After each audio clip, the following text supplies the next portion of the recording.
calling me. So I had just walked outside, at work.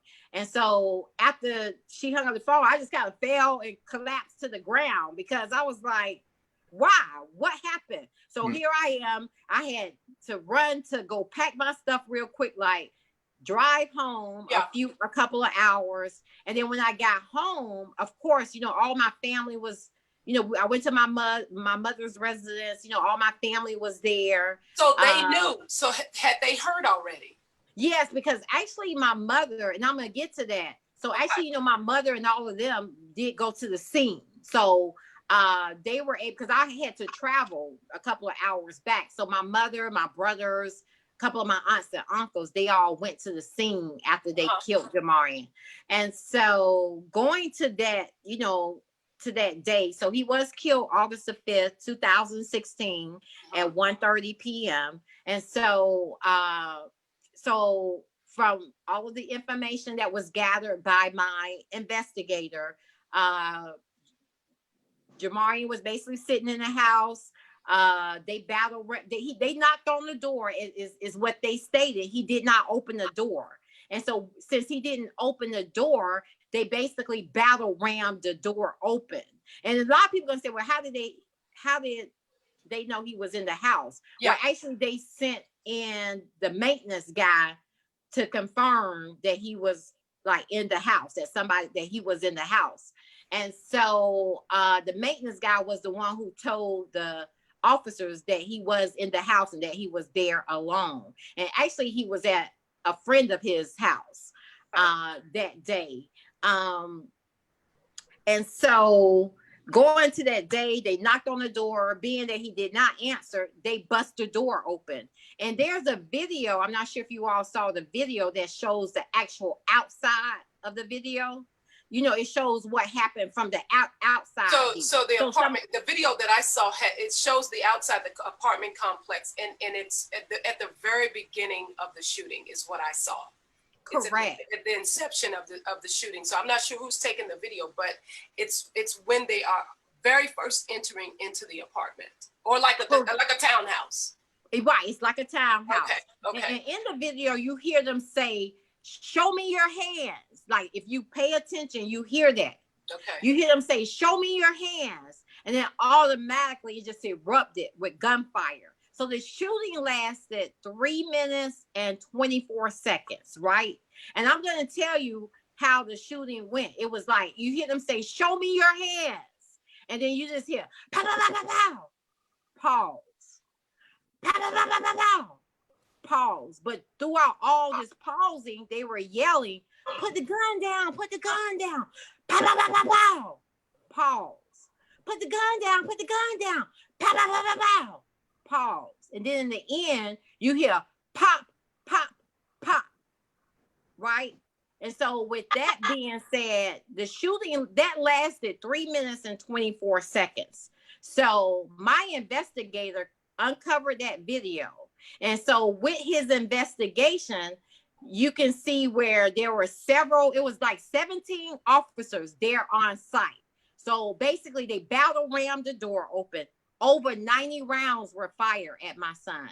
To be exact, it was 110 rounds were fired at him. After that, they threw flashbang grenades that landed on him, burning him. After that, someone walked up the stairs, stood over my son, and shot down into his body 3 times. And my forensic person is saying to me recently that they stood over him and shot down to his body 5 times. So, because we brought in another forensic person recently. So he's stating that they shot down, because, my first forensic person said they shot down to his body 3 times. But my second one is saying 5 times. So with that being said, they, walked up the stairs, they stood over him, shot down into his body. As I stated prior to that, they threw flashbang grenades at him.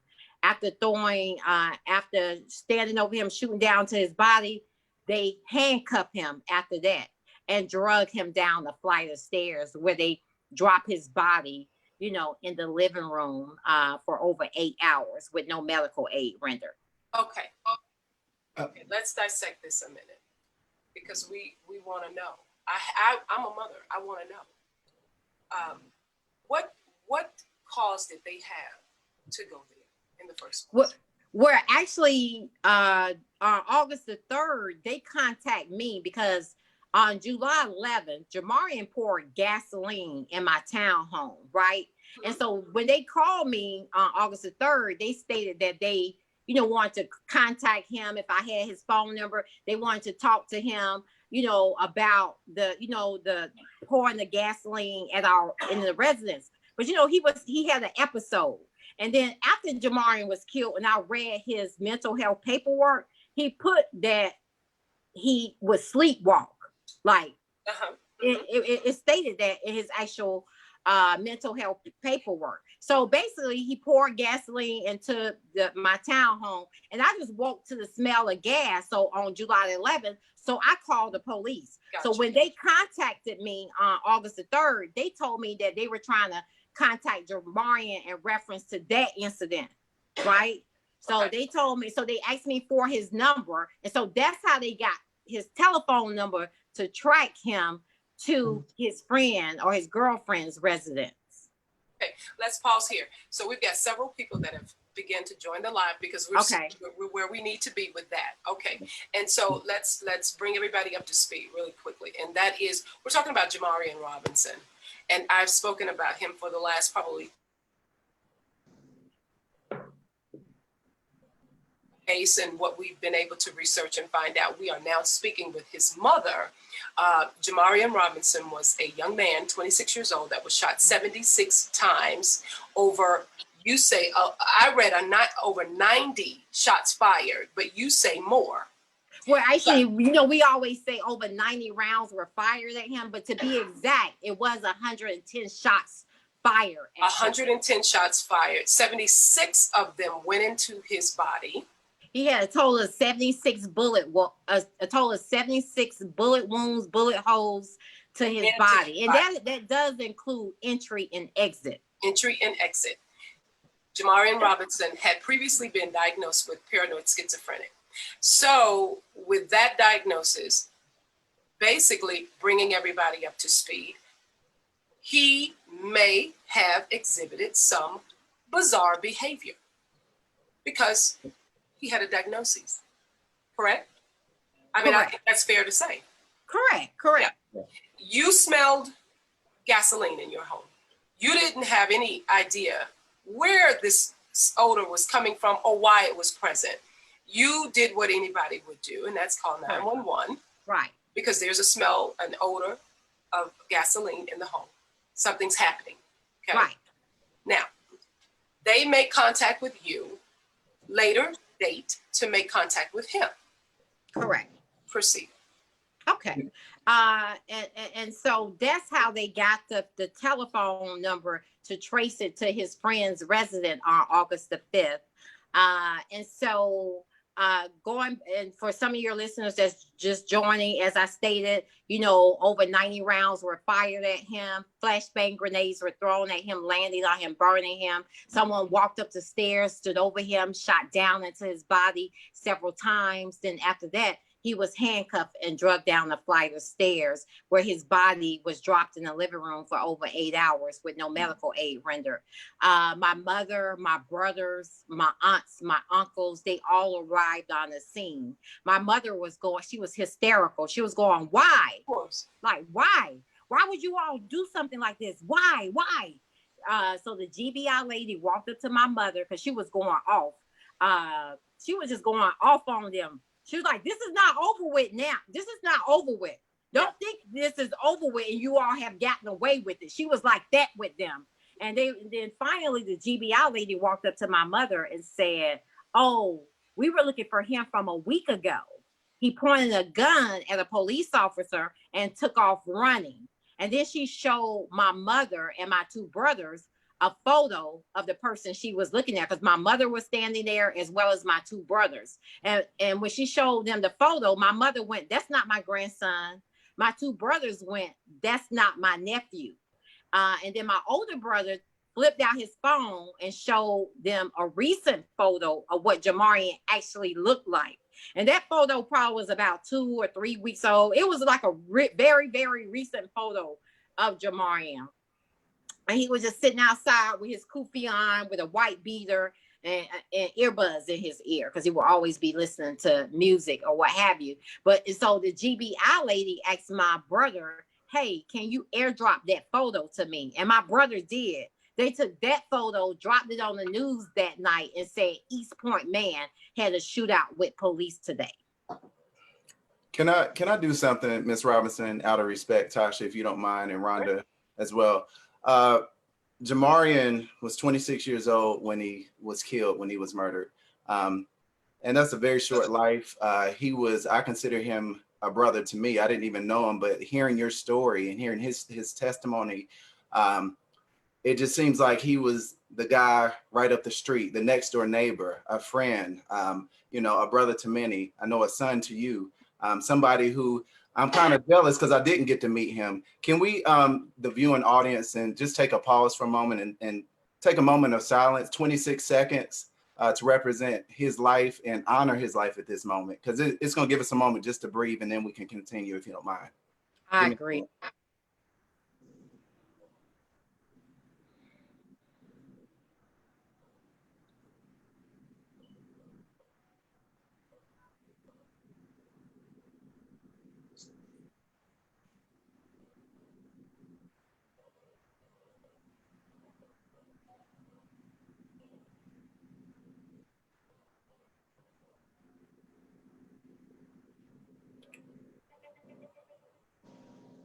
Okay. Thank you for that. That was something major for me, something minor that I just think that we can contribute at this moment. And obviously we're going to continue the conversation, but thank you for that. And everything you're saying, my heart is racing. So whatever we need to do, we're going to do it. And this platform is here for that. So let's continue. I'm sorry. No, don't be sorry.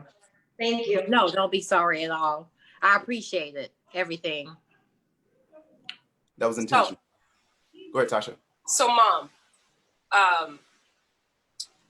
going back to that day, you understand that the shots are fired. We understand how he got to, he's at his friend's house. The marshals, this is the U.S. Marshals. Is that correct? Well, yeah. Well, actually, it comprised of a task force that was like just different police officers from Atlanta to Fulton County Police to Fayette County Police to Clayton County Police and a U.S. Marshal Service. But they were a part of a task force. But if you look at all the facts, it doesn't matter. The crime is a state crime. It did not warrant a U.S. Marshal task force. That's what I was right. So I don't know why or who came up with the idea, because my son wasn't. How many times was Osama bin Laden shot and killed? You follow what I'm saying? My son didn't kill nobody. He hadn't raped. He hadn't committed any of the 7 deadly sins for him to warrant that type of execution. You follow what I'm saying? Exactly. Yes, I do. Sometimes I say, my son wasn't a felon. He wasn't, he just only been guilty of, speeding tickets. That's it, because he has a motorcycle, right? But there's no, not that it matters, because let me just interject this in here, because I have seen a lot of information that have come up on my social media site. And so I'm going to make this clear. It does not matter whether or not he was schizophrenic, he had a record, or he had stolen a piece of candy when he was 10. So for those, I'm making this clear. For those that choose to post whatever they find, it won't make a bit of difference. 76 times he was shot will not warrant if he stole a piece of candy at 10, 20, or 26, if he had a fake $20 bill, if he'd stolen a car or whatever. So don't. You said, so don't what? Your phone broke up for a Don't second. bother sending me information regarding whatever you dig up. Don't That's bother, right. because it won't make a difference. And you know what? I'm glad you said that, because me and my best friend was having that same conversation today. Because someone said to me, well, you need to explain this. I was like, I don't owe nobody no explanation. You know what I mean? Like she said, because people are going to want to know, what did he do? Like, what did he do? And I said to myself, it don't matter, because you had, what's his name? The young man, I don't know his name, that went to school. He killed 12 of his peers, and they handcuffed him where he, you know, and took him in. So he's allowed to see his day in court. My black son, my brown son, he didn't kill anyone. And he was not allowed to see his day in court. They decided that day to be the judge, jury, and the executioners. Exactly. And then on top of that, they released a grenade on top of his body, which lets you know they wanted to cover up the mistake or what was happening. Right. Not buying it. And as I was mentioning to Rhonda last week, and this is something that I've been carrying all week. It's been 4 years. What's the problem? It's been 4 years, and I am, you know, I don't know what to say. Rhonda shared the story with me, and I shared the story with several people. Discussed the story, and no one has heard of Jamarion Robinson. And I want to also too, when the false narrative was dropped on my son, if it wasn't, I knew, like me and my family knew that we would have to prove like what happened to him. Like, you know, we knew we would have to prove our version. So we automatically hired our own investigator. We hired our own forensic person, as well as our ballistic person. It was my investigator who found the bullet that was, I think it's this one right here, that was enlarged in the floor. Because why did they move my son's body? So like, you're not supposed to move a person's body from I on a saw crime that scene. when they moved him, that's when they saw the bullet holes in the floor, which meant at close range, someone stood over him. Correct. So I researched that and got that information. But all but when the police officers who killed my son, when they wrote their version of what happened, they all stated that no one never went upstairs. Oh. Okay. Interesting. Yeah, very interesting. So what about this body cam? Well, actually, there was no body camera. I mean, some of the police, because they were all like city police officers, and they all just turned their body cameras off that day. You know, like city and county police officers. So some were wearing body cams. Mm-hmm. Yes, but they disabled them that day. So that's why I knew that I would have to prove what happened to my son. You follow what I'm saying? I do. So some information that was made public was that it was a bit vague, but some of the reports were that the U.S. Marshals do not to wear body cams at times. Then there was a claim that was also made that there were cameras available, cars that had cameras available, but they chose not to drive those cars that day. Correct. But how do you expect for us to believe your version of what happened if you disable your body cameras? Now, the information that I received or researched was that no one had a body cam on. Not that they were disabled, but they were. Some of them were wearing body cameras, but as I stated, they turned them off. They turned them off. Correct. Okay, that's and so wait, Ms. Robinson. So after this, after the body is laying there, your son, my brother, is laying there. They handcuffed him, and then they drug him down the stairs. Is that what I read? That's actually correct. And someone, because I have the graphic, where I have actually the photos, but I have big posters too blown up of my son being handcuffed. And a couple of days ago, one of the, I was doing a live interview with the person right there.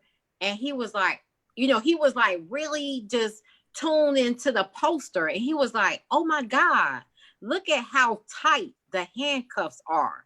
He said, that's really tight. Like, I just never sat there and focused and paid attention. But when he showed it to me, I was like, you're right. They're like, they were really, when I say tight, they were really tight. But why? But I want to tell you all too, the details of my son's body. He was shot 6 times in the palm of his right hand, 5 times in the palm of his left hand, all down his arms, his torso, his thighs, his groin, his shins, his feet. And then I'm going to tell you another statement, because I have a law enforcement expert report. They all stated in their original, because they killed my son August the 5th. On August the 8th, they all wrote up their statement as to what happened. They all stated, out of all the officers that went into the house that did the shooting, it was 7 of them. They all stated that no one never went upstairs. But we all know they went upstairs because my investigator, because it was missed by the GBI, found the bullet that was enlarged in the floor upstairs. And my investigator stated the only way, the reason why he was able to determine what happened was because when he got the actual video footage from the neighbor that recorded the video footage, the outside video footage, he said once he got that video, he said it's like Jamarion voice just came on to him. He said because before that, he just went in an apartment and all he just saw was bullet holes. They started in the 10s. It went to the 20s. It went to the 30s. It went to the 40s. It went to the 50s. So on and so forth. But he said it's like Jamarion voice came on and he says, Jamarion said, walk up the stairs. I died right here. Cut this carpet out. So he said he was just doing it, cut the carpet out, and there and behold was the slugs that was embedded in the floor perpendicular, which indicated that someone stood over him and shot directly down into his body.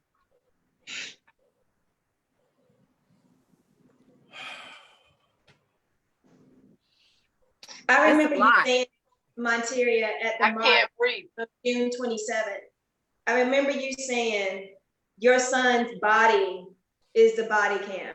Yes, because and the reason and getting to that, it's been 4 years that I've been waiting to get justice for what happened to my son. So every time we ask the Fulton County DA, why haven't you, he's been telling me for 4 years, oh, I'm gonna take these officers before a grand jury. I'm gonna take them before a grand jury. I'm gonna take them before a grand jury. And so he started telling the media, because the media started asking them, why aren't you taking these people? Well, actually the community started asking him, why haven't you taken this case before a grand jury? He said, oh, there's nothing I can really do because they're protected by the federal government, because they were U.S. Marshals. So they're protected by, the U.S. Marshal Service, the federal government.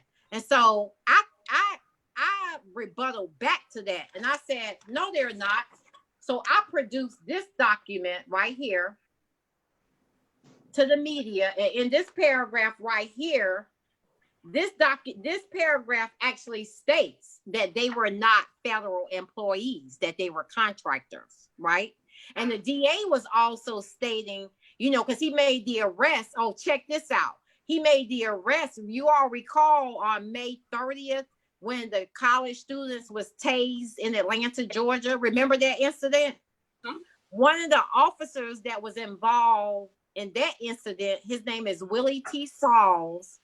He was also involved in my son's murder, but he also killed someone in 95. He killed someone in 2012. He was involved in a tasing incident of the college students in Atlanta, as well as he was the one who also handcuffed my son and drug him down the flight of stairs. And to go even a little further than that, there was another officer who was involved in my son's death. His name was Daniel Timothy Doyle. He had a history of corruption such as armed robbery, false arrest, illegal searches, burglary, and intimidation of individuals. Another officer that was involved in my son's death, he had a history of DA seeking grand jury indictment for felony murder. So I'm like, who are the criminals now? Exactly. And so what you're saying too, Ms. Robinson, what I'm hearing is these officers are still working. You're absolutely correct. So no one was put on at minimum administrative leave.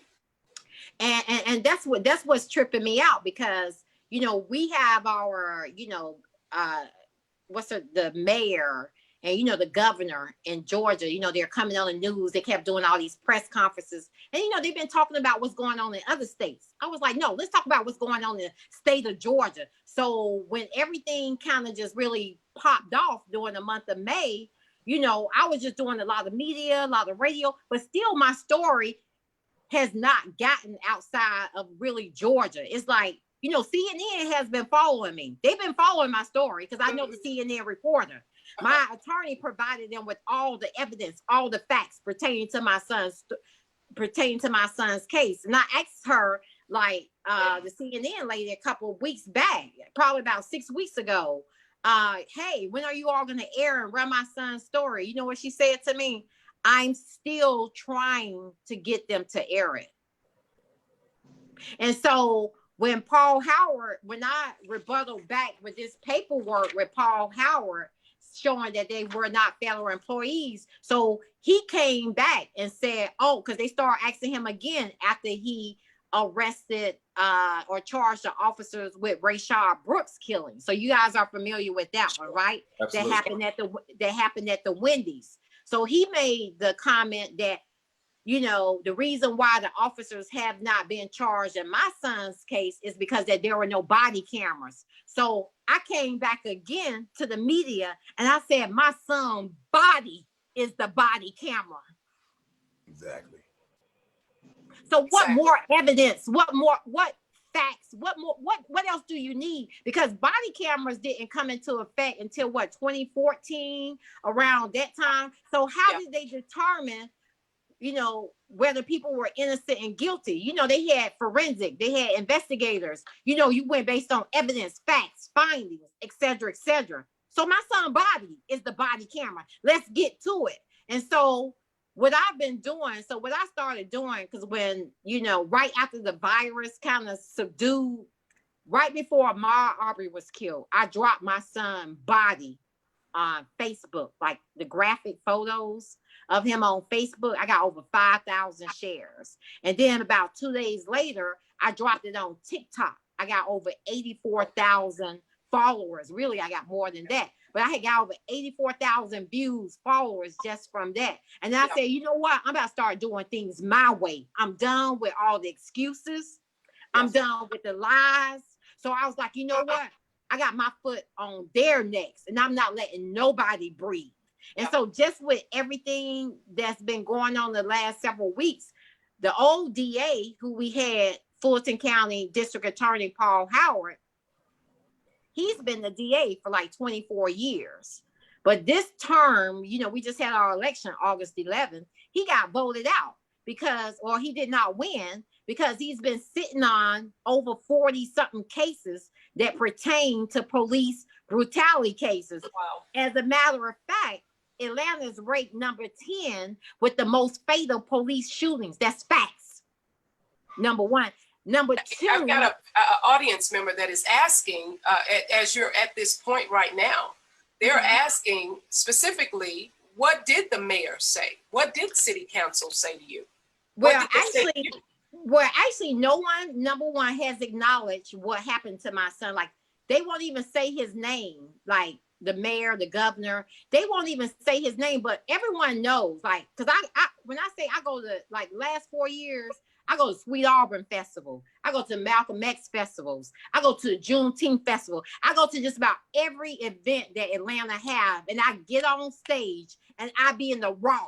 I give it to them. Sometimes I even play the audio. So they know who my son is. The celebrities here in Atlanta, they know what happened to my son. you know, but so I just said this year I was holding everybody accountable, from the politicians to the celebrities to the community. So I just started doing things my way. But when Keisha Lance Bottoms and the governor get on the news, they never acknowledge my son's name. They may say another name or two here in Georgia, but they'll never say Jamarion Robinson's name. My son's case is one of the most heinous cases in U.S. history, and nobody is talking about it. Why do you think that is? Because of the cover up, because a lot of people are gonna lose their jobs. Because number one, when I first put them on blast, the chief of police, she stepped down. And I think the reason she stepped down, because when her and Keisha Lance Bottoms was on the news, Keisha Lance Bottoms made the statement, oh, Chief Erica Shields, she was so appalled by what happened to George Floyd. I clapped back at that. I said, no, what should have been appalling to her is when Jamarion Robinson case came across her desk and she closed the incident report and found her officers innocent. That's appalling. So, to be clear, it is your thinking, it's your thought that because of what happened, the way that it happened, those that entered in and also played a role in the death of your son. Now we have a conglomerate of city officials, along with police force, along with government officials, all of these people that have decided to rally around the situation and say, shh. That's your thinking. Right. And then I'm going to tell you what I did like recently, because I was like, okay, y'all not going to acknowledge my son's name? Because, you know, while both district attorneys were running for office, they kept arguing and debating on the news about my son, who was at fault. So it's been constantly in the news, the local news in Atlanta, but it hasn't reached outside of that. I said, okay, so since y'all not going to say my son's name, since y'all not going to recognize my son, this is what I'm going to do. I just put up a total of 9 murals in the city of Atlanta of my son. So every corner they turn in downtown Atlanta, they're going to see my son's face. Hmm. Yeah. Yes, ma'am. Let me ask you this. I'm just getting started. I'm just getting started now. I'm just getting started. I'm not done. Because I'm like, y'all gonna recognize my son. Y'all gonna say his name. Right. Yeah. Let me ask you, did Black Lives Matter reach out to you? When you say no, not like, I know Atlanta used to have a chapter, but they no longer have a Black Lives Matter chapter, but it has like the main Black Lives Matter or the corporate office or any of that. Have they ever reached out to me? No, they have not. They have not. Okay. So with that said, and thank you for asking that, Tosha. Ms. Robinson, here we are. We're having this conversation. So the good thing is, thank God for Rhonda, because it's reaching beyond Atlanta. It's reaching beyond Georgia. We're in North Carolina, and we have many viewers on right now. What can we as viewers do? What can we do at this point? Well, first off, I would like for you all to, let me get it right here. One of the main things I would like for everyone to sign, I have a petition out there, and it's petitions.whitehouse.gov. Yes. Again, I'm gonna say that again. It's petitions with the s.whitehouse.gov, and it's justice for Jamarion. I need 100,000 signatures by September the 7th. Again, I'm gonna give that one more time. Petitions with the s.whitehouse.gov, and it's justice for Jamarion Robinson, and that's JAMARION, and Robinson, ROBIN. ROBINSON. That's on my Facebook page. Oh. That's on my social media. It's all over my social media. I know Rhonda has it on hers. Travis, I attached it to, and then all my family has it. Yeah. Okay. So it's there. Okay, and it's on all my social media outlets too at Justice for Jamarion. I'm on all social media platforms, Justice for Jamarion. And also, one other things I would like for your listeners to do, they can call Paul Howard, where actually he's still the district attorney, but they can also call his office and demand that they charge the officers that's responsible for Jamarion Robinson's death. And that phone number, I have the phone number right here, is 404-612-4981. And this is the number for Paul Howard. Correct. That's 404, or just the district attorney's office, because he's going to be leaving office in January anyway. Okay. But right now he is, it's 404-612-4981. Blow him up. Blow him up. Blow his blow it up. Let's blow it up. Yeah. And so I am, as you guys are aware, I end up coming to Washington, D.C. for the March on Washington, just to kind of help bring more awareness, about what happened to my son, to connect with some of the other families. And so I've traveled. Sometimes I go to different places. I travel, just to, I know I've been to South Carolina and a few other states just to get outside of, Georgia, to kind of help spread and bring awareness about what happened to my son. But for some reason, with the politics and all of that in the state of Georgia, even when my son was first killed, we sent so many press releases to CNN and the different entities, but no one never bid it. And I'm like, why? Why would no one never take that story and run with it? And I think because of the crime, because it was a crime that was committed. And and I always say to people, during my grandparents' era, they had Emmett Till. Yeah. During my mother's era, my parents' era, they had Mark Clark and Fred Hampton. During my era, we had Rodney King. But Jamarion Robinson is the Emmett Till of the 21st century. That's right. Right. That's right. Right. So we could go on and on about this, but I want to share that the listening audience is standing with you. They are noting the petition information. They are noting the phone numbers. They are sending likes. They are supportive. They are hearing your heart. Absolutely. Thank you. Yes. Share this video. Heart. And so we want to let you know that we are going to do, it is our intention. This platform is here for, it's hard to keep up. You know what I mean? It's hard to keep up. I can't say anything else other than the fact that before we can clear the information from one story, we have another story already in the wings, which is it's ridiculous, but it says where we are. However, we have got to become mothers, brothers, sisters, aunts, uncles, and parents of all of these people, all of these young men. And Jamarion Robinson is my son. That's my son. That has been a prayer that I have kept my boys covered with. And my oldest is 32. And I still do it because as a mother, that's my heart. I'm a mother, and my son means to me what your son meant to you.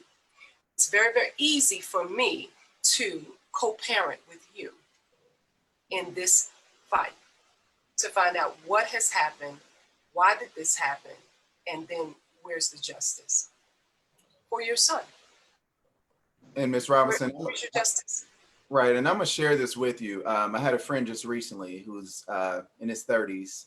We've been friends for over 20 years, and just last week he mentioned, he said, Travis, I'm just so frustrated, man. I just want to be in my house. I want to work from home, raise my kids, and stay out of the way of anybody who thinks I'm a threat, because I'm tired. I'm tired of being a Black man in America. And I looked at your son's story and I said, we can't give up, man. We can't just stop because Jamarion and everybody else that's been in those shoes are counting on us. Yes. We have to speak life to the situation, because if you stop, it's going to continue. Yeah. Right. And just because you're in your home don't necessarily mean you're safe. Look at what happened to Jamarion. Absolutely. Look, yeah, Jamarion was in his home. Breonna Taylor was in his home, in their home. The other gentleman that was in Houston, Texas, his name is right at the top of my head. Both of them John. Both of them John, yeah. He was in his home. It's like you can be in your home. There's a lot of more cases where people have been in their home. And the house, Katherine Johnson, the 92-year-old lady here in Atlanta. She was like 90 something.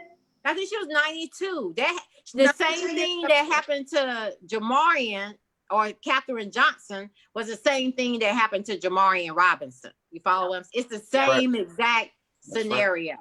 So one of our viewers, who is a retired highway patrolman, he wants to know, and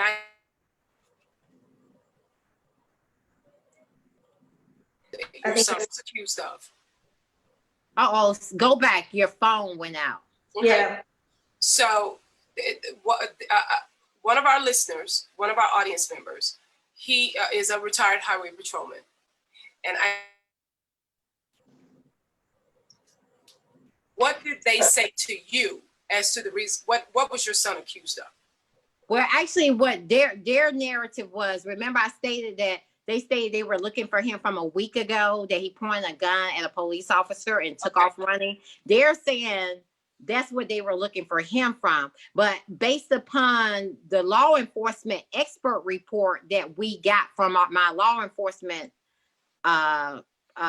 expert, number one, he said there's no evidence of that ever happening. Number one.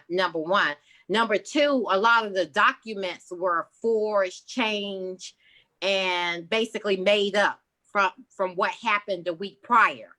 Another thing, where they also stated that they never went upstairs, but we all know they went upstairs and shot down to Jamarion's body. Another statement that they also stated that was not true, and we know that's impossible. They stated that when they bust the door open, that they shot Jamarion in the chest, and then Jamarion stepped behind the wall, and then he stepped back out again. They said they shot him some more, and then he stepped back behind the wall again, and then he stepped out for the third time. He shot at them, and then he died or something like that. But they say he stopped. He stepped back and forth behind the wall like 3 times. But we know that's impossible because of the conditions and the number of bullet holes to his body. And so, but that just goes to show you, when they write their stuff, and I read like a lot of it, it don't make sense. It sounds like elementary kids wrote it, because the stuff don't make sense. Because as my son only stood at like 5'6", 150 pounds. And we all know, due to the low bearing shot in your groin area, you're paralyzed. My son had defensive wounds. He was shot in the palms of his hands, which meant that his hands were up. And then another thing too, there is no evidence, because remember they said it was a shootout, right? Remember that? That's what they stated. Yeah. There is no evidence. The gun did not have my son's fingerprints on it, number one. Neither did the bullets that were retrieved from that gun had my son's fingerprints on it. So y'all figure that out. So, but it don't take a rocket science to, you know what I mean? And these are facts. You know what I mean? It's like open records. You all can get this information to yourself. Oh, totally. And read it for yourselves, because I got it. You want it? I got it. I can provide it to you. It's just the facts. But we all know when it comes to our brown and black children, one person is killed every day. I don't care how former police officers or people that's just or that's people that's current police officers, at the end of the day, they still brown and black people too. And if they go out and kill and shoot a white person, what you think gonna happen to them? If a black police officer go kill a white person by mistake, or say he feared for his life, what do you think is gonna be his repercussion? Exactly. We already saw that with Muhammad Noor. The one who killed the white lady from Minnesota, Christina something or the other, that killed her a couple of years ago. They sent him to prison for several, not 5 years, 3 years, like everybody else did. I think he got 15 years.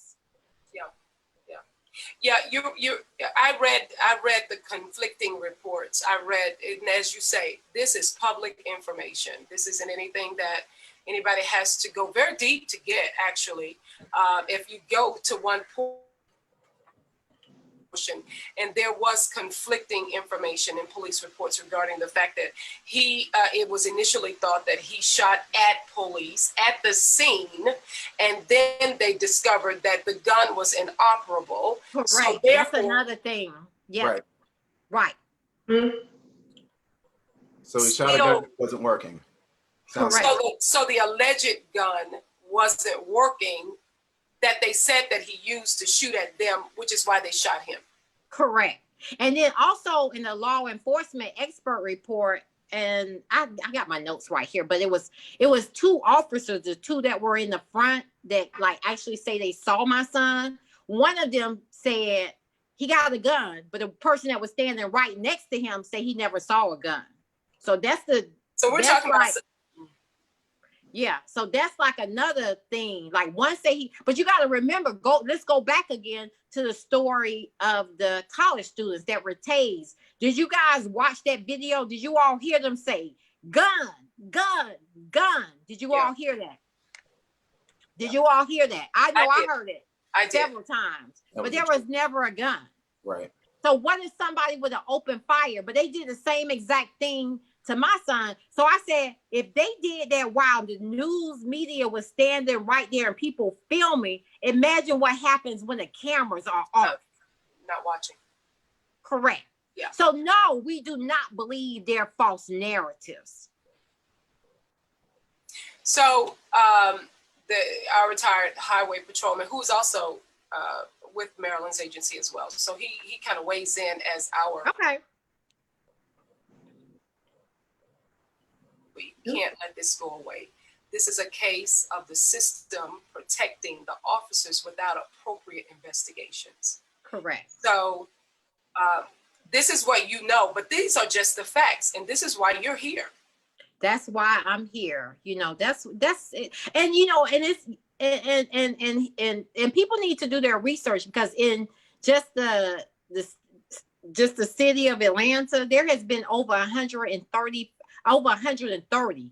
It's been over 130 deaths by police, you know, killing brown and black men. Yeah. There has been over 130 deaths since 2015. So there has been over 130 deaths of brown and black men killed by law enforcement here in Atlanta, Georgia since 2015. And it's more than 130, because I got like a list right now that we are working on. It's got like 187, and that's not even all of them. Yeah. So Ms. Robinson, let me ask you a question, because this is still under investigation. You're doing your part. We're going to do our part. What do you say to law enforcement at this point? You know, we've heard of defunding the police. What do we say? What needs to happen? Because this affects us directly. Yes. You know what? To be honest, it's like, you know how they say one bad apple spoiled the bunch? The bunch is spoiled. And to be honest, what I think needs to happen, it needs to really start over again. I think there needs to be certain requirements, you know, I think to be a police officer, you need to at least have a 4-year criminal justice degree. You know, you need to go through, and every 2 years, you need to be properly certified in whatever the certifications may be, because I'm an insurance adjuster, so I have to do my continuing educations and certifications like every 2 years. They need to have mental evaluations, you know, at the incidents and stuff. Their guns and stuff need to be turned in. And, you know, and if an officer turn off his body camera, they need to be charged with murder, bottom line. And then, you know, we already, you know, because to me, the facts are, the proof in the pudding is the body camera. That's how you keep it, I guess, an open dialogue, you know, with the community. Because right now, you know, nobody feels safe. Nobody trusts the police. People are afraid to be pulled over by the police. We Correct. shouldn't be living in fear. Brown and black people should not be living in fear because our ancestors built this country. That's right. Exactly. Yep. Our Highway Patrolman Ben Clement says it requires accountability on every level, and that's required. It needs to be required, and so the only which is, it just feels like not enough, but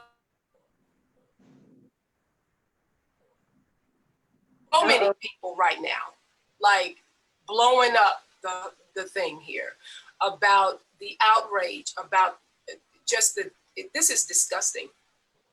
It is. This is disgusting. This is disgusting. And Tosha, what has happened in this situation? I'm glad our viewers are getting irritated. I'm glad that they're getting very much so. They're very much so. You know, and as you stated, I always say to people, Jamarion Robinson was not my son. He was our son. That's you know, right. Jamarion could have been your brother, your cousin, your nephew, your uncle, your dad. I'm not gonna never be able to see or to meet my son's future wife or future grandchildren. My son always wanted, you know, children. And I want to come back and do your show again because I'm gonna send you all the expert reports that I have. I want y'all to read them. And then that way you all will know for yourself and you can read it to your audience so they can know the facts about what happened. And then by the time I come back, there's some more information that when I say it's going to blow y'all mind, it's going to blow y'all mind. Y'all not going to believe it. But when I say I can't talk about it right yet because all my stuff is still, you know, in the process of, you know, it's in the works. But eventually, once it's all, probably in a couple of more weeks, I'll be able to talk about it once my attorney give me the green light. But you guys are not going to believe it.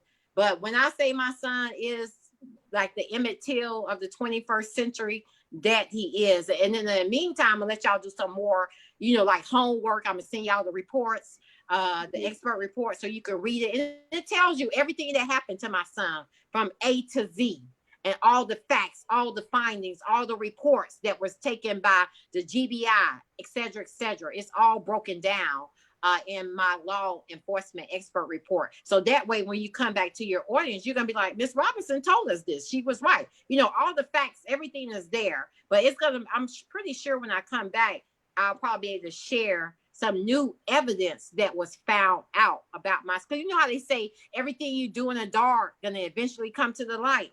Yeah. It has come to the light. Yeah. It has come to the light. Let me ask you to share what it is you know, or be clear about what I've researched, which was, if I'm not mistaken, it was on August 8th that the district attorney did declare openly that charges were going to be filed. They just were not specific as to what officer and what charge. Did you get that information? Well, I know that he stated, when you say August the 8th of 2020, I know he stated that the officers were going to be brought before a grand jury. But right now, they can't due to basically the virus. But I feel like this, if you've charged the officers for the other incidents that have occurred, you know, and my condolences to the other families, like Rashad Brooks' family, you know, the tasing of the college students. He moved very swiftly and quickly on those cases, like within a matter of days. But there's a lot of us mothers here in Georgia that's been waiting 4 and 5 years on these cases that he's sitting on. You following? That don't make no sense. No. So my rebuttal back to that was, I don't care about no virus. Put them in 12 offices, do a Zoom meeting, have your staff give them the documents that they need throughout the interval. But get their asses, but get them before a grand jury. Yeah, get them before a grand jury and let's get this moving, because you're 4 years not just gonna stop. You know, why is this weight still on my shoulder?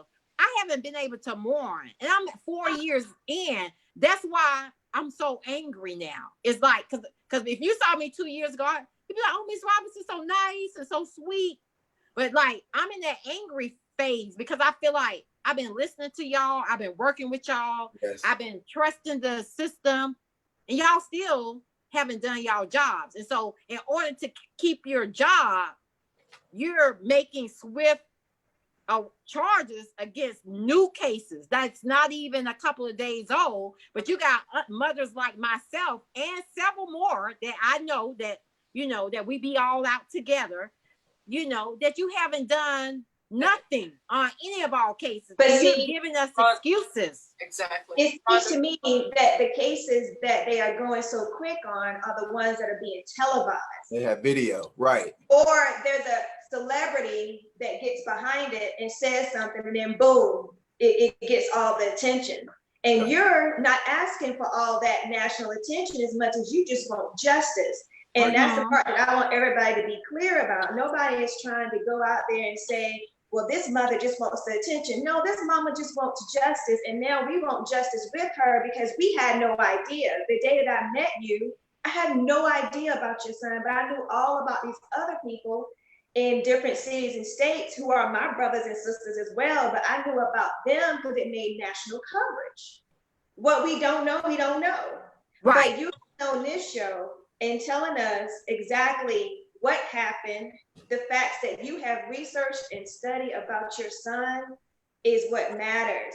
Because we can go and read about it, we can go see video, but you know exactly what happened to your child. And it's time for us to stand with you and other mothers. But right now, we got to focus on what we can do to help you get justice. If they're not going to do it, then we're going to have to use our platforms, big or small, to help make it work.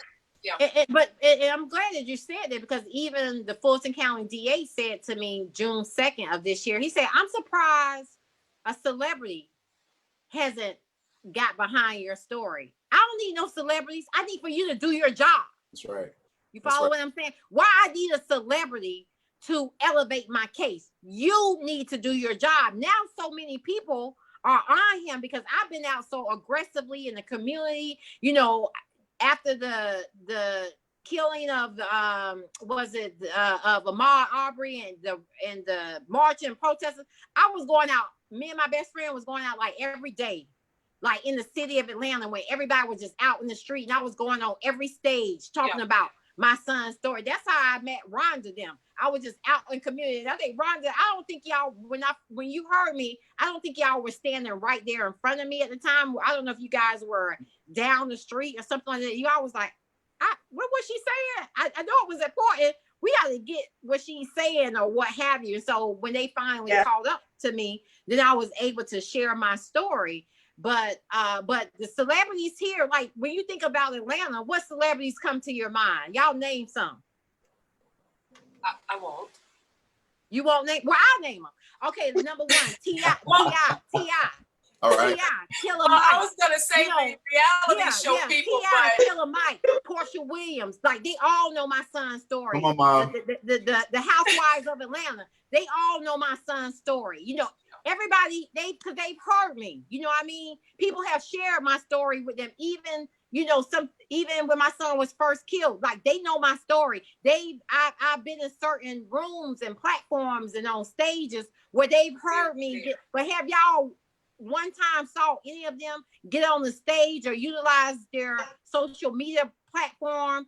I saw T.I. the other day in one of the restaurants here. He was like, hey, he hugged me, you know, it's good to see you. But not one time has he said one thing for justice for Jamarion. But they so busy running to all these other states, and I'm gonna call their names: Portia, Williams, Yandy, Smith. You know, y'all run to all these other states, but y'all live right here in Georgia. Y'all have not thrown not one brick, not one rock, not one pebble for my son Jamarion Robinson. Y'all know his name, all of y'all. And I hear you, Mom. I hear you. So, and with that said, you have a right. Respect it. I respect it. So, listen. Last week when I signed the petition, there were over 7,000 signatures. Where are we right now? Do we know? We're at 44,000. It's how many? It's over 44,000 now. No, it's more than it's way more than that. It's like, Mhm. I know when we looked at it earlier, I wouldn't say it was 53,000, Okay. but Okay. somebody in the I'll tell background you what right it now is. about to tell me. I have it pulled Have up. it? It's 57,000 right now. 57,035. Yeah. Okay, so again, I have to plug this. Viewers, sign the petition. Sign the petition. Share this video. Call the district attorney's office at 404-612-4981. Again, 404-612-4981, and let them know you want justice. Let them know you want justice. Go ahead, Mom. And for more information on my son's story, you can go to my website. It's justiceforjamarion.org. You can also, I have a GoFundMe that's Justice for Jamarion, because this is my full-time job. This is like my job. You know, I'm the voice for Jamarion Robinson. So, you know, any donation that they can make, any small, it doesn't matter how big or small, but this is how I get a chance to, you know, stay out here in the community, be the voice for my son, and continue to fight and walk the walk. Well, we want you back. Oh, I'm coming back. Because like I stated, I got some more stuff for you guys. I got some more for you. So We want you back. We want you I'm back. definitely coming back. I'm definitely coming back. We want you back. I have so many questions here. You know, people want to know, where was Don Lemon? Did they reach out to you? People want to know, why didn't Black Lives Matter reach out to you? People want to know. So many people want to know so many things. And then, we're on social media, so we tag everybody. Yeah. We're tagging Sean King. They know my story. They want to know about Sean King. One of my friends did Trevor North, Kimberly Latrice Jones. She did, because she's been helping me too, because she's been out here with us for 4 years. We be doing marches, protests. So she did Trevor North show a couple of weeks back, and she kept saying my son Jamarion Robinson name on his show. I thought he would at least say, who is that? What happened to him? Or what have you, but he never did. You know what I mean? So, but I know she talked about his case, brought up his name several times during that interview. So I've been having people like her, Rhonda that has been helping me, Christian Scott that has been helping me just recently over the last couple of weeks. And that's one of the reasons why my story, has started to move with the help of, a lot of the, people that's got larger platforms. So that has been helping, as well as me still being out aggressively, especially doing me and my best friend. I know we done probably passed out over about 10,000 of these flyers, like the month of June and July. I'm sorry, Monty. I just got to stop you. We have got to give a special, beautiful shout out to your best friend, Kimberly. And I'm only saying that because, I was with my friend whenever I had met up with you that day. And it was like, she was standing right there. Monteria would take a step to the left. Kimberly would take a step to the left. And I didn't know who she was. I didn't know if she was a sister or what. But the love that woman has for you is so beautiful. And I know that you all have been friends for over 30 years. And yes, and 34 years to be exact. So what I did was I knew I had to talk to her while Kristen was talking to you, just so and we exchanged information. I said, hey, let me get your number. I'm gonna stay in contact with you. And that's how Kristen and I are connected with you now, is because she was like, okay, she didn't know me from nothing. I could have been just some random woman out in the street that was like, hey, let me get your number. Right. I might like your skirt or something. But, it was just the fact that she did that. And I had to say, I said, if I don't say anything in this interview, because I knew she was going to be with you in DC. Yeah, she's right here listening. She was like, I'm just getting. What's her last? How you doing, Kim? Hi, Kimberly. Is she on the line? She is. She just in the background. I have no makeup on and I have my gown on, so I see you here though. Much love. I see your comment here. I am. And Tosha, comment section. Oh, she says she's in the comment section, so she's already too. She is. Yes, she is. I'm reading. Yeah, that's my best friend. We've been best friends for 34 years. Like you said, it's when I move left, she moved left. And it's like people, approach me, and like I've had people to tell me, shut up and let him speak. You know what I mean? Because when a couple of weeks ago we had a march, a rally event for justice for Georgia families, and they made it a political platform. And I was like, no, this is not the time, or this is for the families. And so somebody stepped in front of me and told me to shut up. And Kim stepped in front of her and said, you shut up. Oh my. I love So it. it was like, I was like, it just was like, when I say she got my back 100%, I love my best friend. She here with me in Washington. And I'm gonna read her comment. She says these organizations compete with each other in the weirdest ways. Who's gonna have the bigger protest? Who's gonna speak on the national news? Who's gonna get the celebrities? In the meanwhile, all of the families in Georgia are collecting dust regarding these situations. Yeah. And so a lot of people did ask me about Sean King. A lot of us mothers have, hello, are you got another phone? Okay, a lot of us mothers, especially those of us that's in Georgia, you know, a lot of us, our attorneys have reached out to Sean King. He don't bite your story either. So have my family. We all reached out to him when my son was first killed. We still be tagging him on stuff. He still had not even said nothing about Jamarion Robinson. And some of the other mothers said he just told them because, you know, basically because our stories hadn't made national news, he don't really be bothered with them. And he doesn't, you know what I mean? Because they have not, and that's with anybody, you know, when you think about it, the ones who know about my story, just because they hadn't made national news, you know, it's like, it's not a big thing or a hot thing or a hot commodity for them to talk about. You're basically being told your story isn't big enough.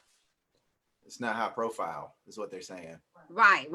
But the thing is, my son's story should be high profile. His story should be high profile because who y'all, raise your hand. I want y'all to raise your hand. How many people y'all know got 76 bullet holes to their body? Oh, let's start with 50. How many people y'all know that's got 50 bullet holes to their body? Anybody? Yeah. Okay. Yeah, no. Exactly. When I first saw that, read that, I said to Travis, I don't even know what word to use here.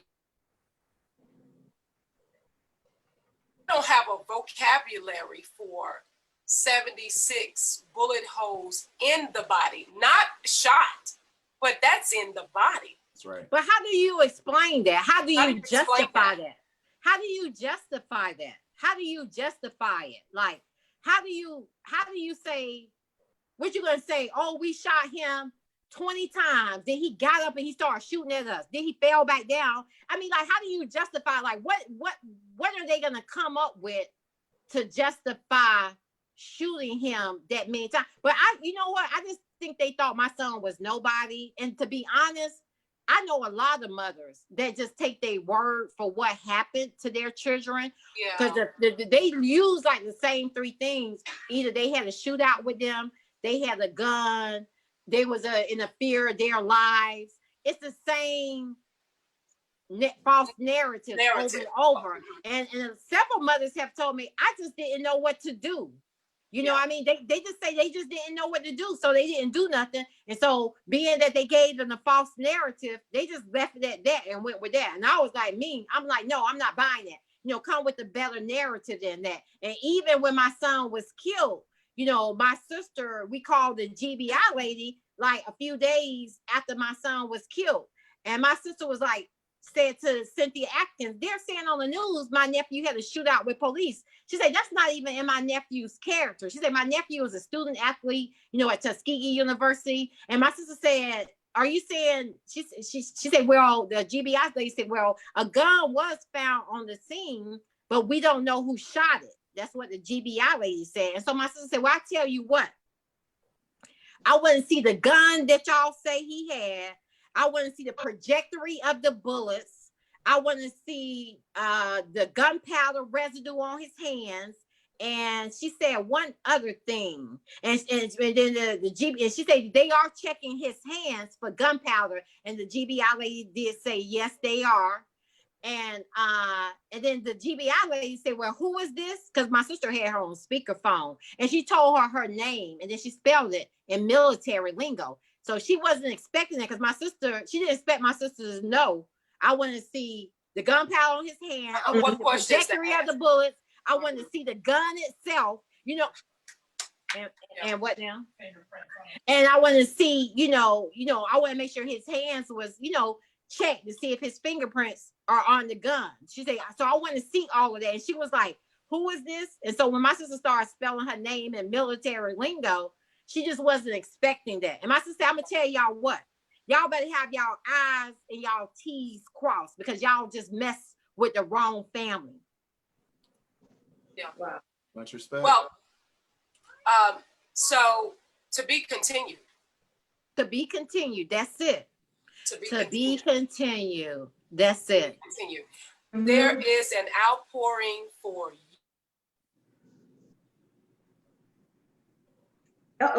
As we continue to raise awareness, we're going to push this petition.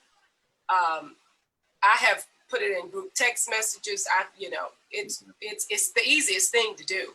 You hit the signature, go verify it, and then you're done. So it's not even a minute long. So we're pushing, and this is to be continued until we get to the place where we need to get to, and we're not done yet. We're not done yet. We're not done yet. So we lock arms with you. Yep. We lock arms with you. Thank you so much. I'm receiving it. We lock arms with you. We lock arms with you. And so I just can't say enough how I'm going to make some contacts, reach out to some contacts regarding, because I got to be honest. I want to hear from the pastors in Atlanta. I want to hear from. I had like 2 pastors that reached out to me about 2 months ago about, standing with me, about doing some things, but I haven't heard from them in quite some time, because I know they talked about doing a few things with me, for me, helping me, elevate my story, But I now that you say, I hadn't heard back from them in several weeks. So I don't know if they just decided to go another route or do something else, which is fine. And then a lot of times once they go walk through that door and they probably find out all the politics that's going on surrounding this case, they step back, because as I stated, you got the Fulton County District Attorney, and they had the mayor. I don't know, Rhonda, if you saw that, but I think about 3 weeks ago, the mayor was on the news, the Fulton County District Attorney was on the news, and the GBI was on the news. But they were all going back and forth about my son's case, blaming each other as to why the case is still where it is. No, I didn't see it. Ownership. Everybody, hashtag Jamarion, justice for Jamarion, please. Hashtag justice for Jamarion. If you can, in this live right now, hashtag justice for Jamarion. Justice for Jamarion. Jamarion Robinson was shot 76 times in 2016. Justice has not been served. There were more than 12 officers on the scene at the time that he was murdered. Hashtag justice for Jamarion. And then also follow Justice for Jamarion, also Jamarion Robinson. Follow them on social media, Instagram. That'll help the movement, and you'll also learn more things about what's going on and keep you abreast as to our next steps. Ms. Robinson, I want to say thank you so much for sharing this part of the story. But as Tosha said, it will be continued. I also would like to thank Ms. Rhonda for stepping in and bridging the gap so that we can have this set up. I'd like to definitely thank Marilyns for the opportunity to let us know that this matter matters, because it does. Mm-hmm. And we're going to continue the fight. We're going to continue to push, and we're going to seek justice, and we're going to attain justice for Jamarion. Yes, we definitely will. Ms. Robinson, please tell the audience again how they can make contact with you via their social media. Okay, sure. You can follow us all social media platforms, Justice for Jamarion. We're on Instagram, Twitter, TikTok. Website is justiceforjamarion.org. GoFundMe is Justice for Jamarion. My website has more information about me, more information about who Jamarion was. You can see some of the events and photos and things that we've done in the community. So, check us out. I have the murals and everything on his IG page. So if you go to the Instagram, but like you stated, please hashtag Justice for Jamarion, hashtag Justice for Jamarion Robinson. And I appreciate you, Rhonda, Tosha, Travis, the Maryland agency for allowing me to utilize your platform to share my son's story. Please, please, please share the petition, and let's get to 100K by September the 7th. I love you guys. I look forward to doing this with you again in a couple of weeks, as you stated, to be continued. Let's stay connected. Let's stay connected. Thank you so much for joining us. Thank you so much for joining us for this matter. Justice for Georgia. Justice for Georgia. Yeah, Justice for Georgia. I'm saying that's the petition, right? Justice for Georgia. Yes. If for any reason anybody forgets, just remember Justice for Georgia Instagram. In their bio, they have the link, and it has a list of all the other people that we have talked about, or you may not have heard about. But we want you to focus on Jamarion Robinson. You just click that link, and it'll take you right to the White House petition. Correct. Thank you so much. Thank you all. Bye-bye. Good night. Bye-bye. Bless you. Bye-bye. Bye-bye. Bye-bye. Thank you for everybody. Thank you, Rhonda. Thank you, Travis. Bye-bye.